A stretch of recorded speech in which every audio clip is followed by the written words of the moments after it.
તો રામ રામ કરી જાવ, મસ્ત મજાનો સુખનો સૂરજ ઉગી ગયો ને આપણે કપડા બપડાનો ઠઠારો મારી લીધો ને આપણે આ જવાનું છે વિવો કરવા ક્યાં ભાટીએ અને આપણી સાથે છે કરણભાઈ. અહીંયા પડી આપણી મેના રાણી. તો આપણે ગાડી આગતા આગતા પૂગી ગયા હાની ડેમની નદી અને અહીંયા તો ઘડીક મારો હા હાથે ચડી ગયો વિવા થઈ ગઈ તો સારી વાત છે.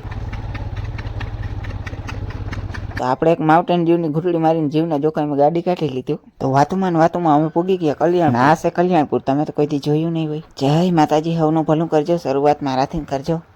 भाई साहब कुछ ज्यादा नहीं हो गया? પછી આપણે મેનારાયણ કરી 140 એટલે પૂગી ગયા હાઈવે માં, પણ કાંટામાંથી જરાક નજર કરી લેજો, કાંટો હાલતો જ નથી. તો ફાઇનલી આપણે પૂગી ગયા ભાટી અને અહીંયા જોવા જઈ હે જાન અને આપણે કિલો એક ગાંઠિયા ખાઈ લીધા અને અહીંયા ટોલીડા બોલાવતા હતા રમઝર એટલે નકરી મોજ હો. અને મને મોજ આવી ગઈ એટલે મારું ઉડાડવા હતા પૈસા, પણ મારી પાસે છૂટા નતા.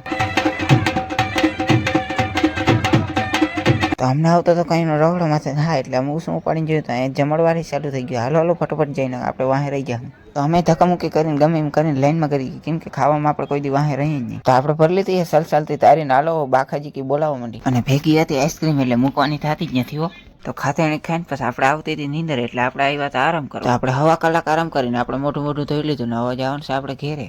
તો આપણે જતા હતા આપણા ઘેરે હતા, આપણી જૂની પરંપરા આપણે યાદ આવી ગઈ. આપણે પીવી હતી સોડા એટલે કરણભાઈને કીધું સોડાનો ઓર્ડર દઈએ. ઘેરેથી આપણે દીધા હતા વધામણે પૈસા ને એને આપણે લઈ લીધી ફેંટા ને હાલો આપણે પી નાખી. મારા બાપુ નાખી ગયો ને મને ખીજા છે.